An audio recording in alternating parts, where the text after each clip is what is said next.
Welcome to my channel friends, through the book through the life. इस channel में हम बहुत सारे बुक्स के हर चैप्टर को डिस्कस करते हैं ताकि हम उन चैप्टर्स के थ्रू जा सकें और उसको हम अपनी डे टू डे लाइफ में यूज़ कर सकें और सफलता की ओर आगे बढ़ सकें।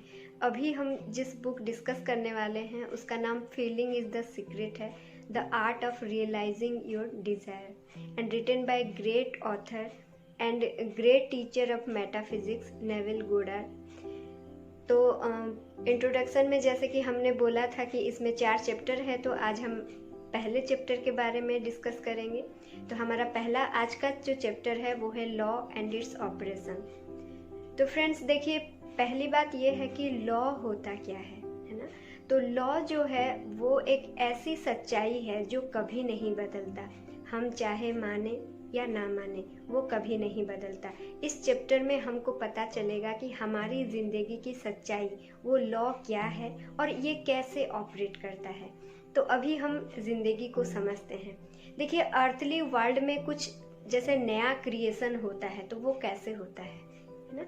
जब एक मेल एंड एक फीमेल मिलते हैं तब एक न्यू क्रिएशन होता है।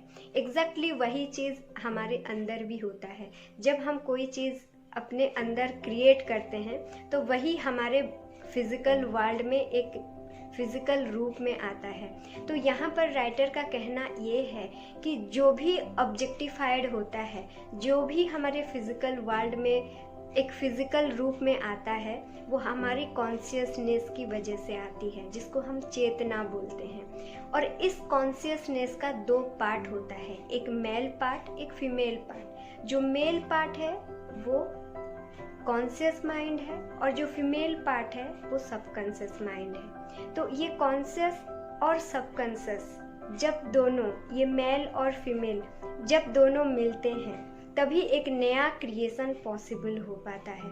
और देखिए, यहाँ से क्या पता चलता है, जो भी हम अपने अंदर जो भी क्रिएट करते हैं, जो भी पहले क्रिएट करते हैं वही हमारे बाहर आता है। बाहर जो भी हमारे पास है वो सारे के सारे पहले हमारे अंदर क्रिएट होता है। बाहर का जो भी है वो सिर्फ और सिर्फ एक रिफ्लेक्शन होती है।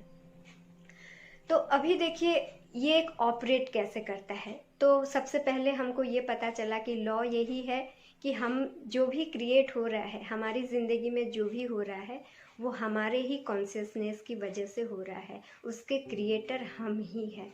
तो अभी हम ये देखेंगे कि ये लॉ ऑपरेट कैसे करता है, काम कैसे करता है। तो देखिए, सबसे पहली बात जैसे कि हमने बोला कि जो कॉन्शियस है वो मेल पार्ट है और जो सबकॉन्शियस है वो फीमेल पार्ट है।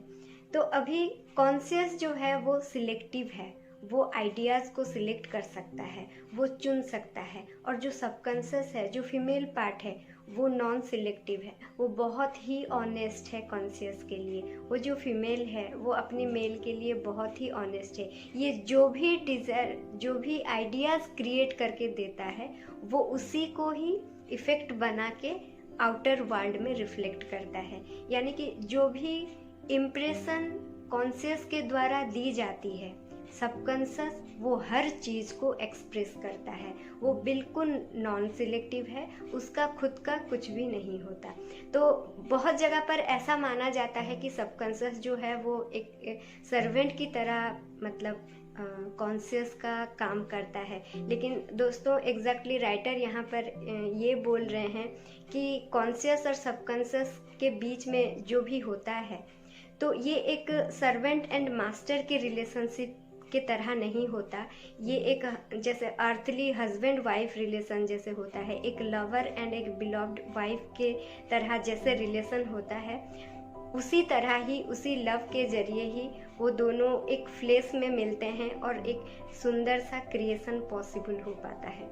तो अभी हम देखते हैं कि हम अपने सबकॉन्शियस को कैसे इम्प्रेस किया जाए। तो देखिए, एक इजी सी बात है, जब हमारे आउटर वर्ल्ड में कोई लड़का कोई लड़की को इम्प्रेस करना चाहता है तो वो क्या करता है, किसके ज़रिए कर सकता है, अपनी इमोशन के ज़रिए, है ना। ठीक वैसे ही हमारा जो कॉन्शियस है वो अपनी फीलिंग्स को देके, अपनी फीलिंग्स के ज़रिए अपनी सबकॉन्शियस को इम्प्रेस कर सकता है। और एक बार अगर सबकॉन्शियस इम्प्रेस हो जाता है तो वो ऑनेस्टली उसी चीज़ को आउटर वर्ल्ड में एक्सप्रेस करता है। तो हर वो इम्प्रेशन जो कॉन्शियस देता है, सबकॉन्शियस उसको एक्सप्रेस करता ही करता है। तो अभी हमको ये पता चल गया दोस्तों कि सबसे पहले हमें ये पता चला जो भी क्रिएट हो रहा है वो हमारी वजह से हो रहा है, और उस क्रिएशन का जो सीक्रेट वो क्या है, फीलिंग, हमारी फीलिंग, हम क्या फील कर रहे हैं। देखिए, हम गुड फील करें, बैड फील करें, कुछ डिफरेंट फील करें, हम जो भी फील करते हैं उसी इम्प्रेशन हम अपनी सबकॉन्शियस को देते हैं। और यहाँ पर और एक बात भी राइटर बोल रहे हैं कि फीलिंग्स के अंदर भी दो टाइप्स के फीलिंग होते हैं, और एक से ज़्यादा स्ट्रांग होता है। जैसे कि फॉर एग्जांपल अगर हम बोलेंगे कि आई विल बी हेल्दी, और एक सेंटेंस बोलेंगे कि आई एम हेल्दी, तो जहाँ पर हम आई विल बी हेल्दी बोल रहे हैं, इसका मतलब ये है कि यहाँ पर हम एक कॉन्ट्रास्ट क्रिएट कर रहे हैं कि अभी मैं नहीं हूँ, आगे चल के हेल्दी बन जाऊँगा, है ना। तो आप वहाँ पर हम क्या क्रिएट कर रहे हैं कि हम अभी हेल्दी नहीं हैं, ठीक है। लेकिन जब हम बोलते हैं कि आई एम हेल्दी, तो ये एक स्ट्रॉन्ग फीलिंग है। यहाँ पर हम क्या बोल रहे हैं कि हम अभी हेल्दी हैं। तो जब हम इसको इम्प्रेस करेंगे अपनी सबकॉन्शियस को, तो वो हमारे हेल्थ में कोई भी इश्यूज हो वो धीरे धीरे अच्छा करते जाएगा, क्योंकि उसको पता है, उसको सही गलत नहीं पता है। हमने जो इम्प्रेशन डाली है कि मैं हेल्दी हूँ, हमने जो इम्प्रेशन डाली है वो उसी को ही एक्सप्रेस करेगा। तो यहाँ पर हमें हमेशा ये ध्यान रखना होगा कि क्या चीज़ ज़्यादा स्ट्रॉन्ग फीलिंग दे रहा है, और हमारे फीलिंग्स ही हमारी दुनिया को क्रिएट कर रही है। तो अभी हमको ये तो पता ही चल चुका कि फीलिंग इज़ द सीक्रेट। सो अभी हमको क्या करना है, हमें ऑलवेज अपनी फीलिंग्स के प्रति अवेयर रहना है। तो देखिए, फीलिंग्स के प्रति अवेयर रहने का मतलब ये नहीं कि हमें अपनी फीलिंग्स को कंट्रोल करना है, ऐसा नहीं है। बस हमें ध्यान रखना है कि हम क्या फील कर रहे हैं, है ना। और देखिए, जब हमें ये पता चल ही चुका है कि हमारी फीलिंग्स ही हमारी दुनिया को क्रिएट कर रही है, तो दोस्तों कृपा करके आप लोग कभी भी गलत भावनाओं को अपने अंदर मत लाइए, ताकि हम अपने जीवन में गलत चीज़ों को ना बनाएं, है ना। तो हमें हमेशा अपनी फीलिंग्स के प्रति सजाग रहना होगा, और हमेशा अपने आप को चेक करते रहना होगा। और अगर हम एक बार अपनी फीलिंग्स को कंट्रोल कर लेते हैं, हम जब अपने सेल्फ कंट्रोल में आ जाते हैं, तो हम टोटली जो पूरी दुनिया है वो हमारे जैसे ही बनेगा, हम जैसा चाहते हैं वैसा ही बनेगा।